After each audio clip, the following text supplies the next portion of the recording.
Gibutyag sa PIDEA Region 11 nga dunay cake nga ginabaligya online nga matod pa ginasagulan og marijuana. Ani ang report ni John D. Esteban. Base sa sumbong sa mga drug surrendery, sumala sa PIDEA 11, duna kuno sila na monitor nga gabaligya og cake online nga ginasagulan og marijuana. Pero idlas daw ang mga nagabaligya niini, ilabi pa nga mga kailara o sagad parokyano ang ilang ginabaligyaan. Very challenging on the part of the law enforcers to determine, especially pag naihalo na ito and then it will be converted into a tea or any type of food.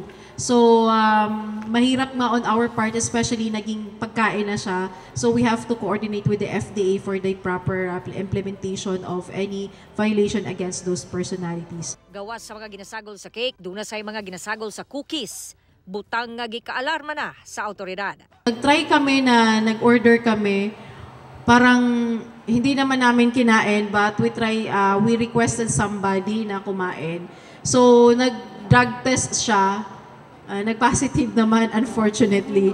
So ang hirap dito kasi mahirap siyang i-trace kasi they're trying to change their contact numbers, their names, every now and then. Ang initial information namin, marami nang nakatikim ng marijuana cake and unfortunately masarap at maganda daw talaga yung pakiramdam ng mga nakakain na nung ganong pagkain. Parayon sabdaw gihapon ang pagpamaligya o paggamit og mga marijuana powder. Kahinumduman nga unang nakasakmit ang PIDEA og marijuana powder sa Davao Region ni adtong Hulyo. Aminado ang PIDEA nga wala pa nila masuta kung asa ang tinubdan o supplier niini. Daghang pusher ang mibalhin na sa pagpamaligya og marijuana itandi sa shabu. Sanglit, mas barato daw. Dali na sabdaw ang transaksyon kay mogamit na sabdaw sila og cashless transaction o ginapadala sa courier services. Mihangyo usab ang PIDEA sa ubang law enforcement agency sa pagpahugot sa border control. Dili man gud tanan sulok na si PIDEA na si PNP. Kamo man jud ang naa diha sa inyoha mga community.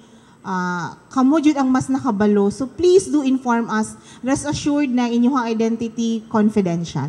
Karong tuiga aduna nay 35.2 million pesos nga kantidad sa illegal nga droga ang nasaakmit sa PIDEA 11. Sa maong kantidad, 4.2 kilos ang shabu samtang 55 kilos ang marijuana. Kauban si Jojo Solarte sa kamera. Ako si John D.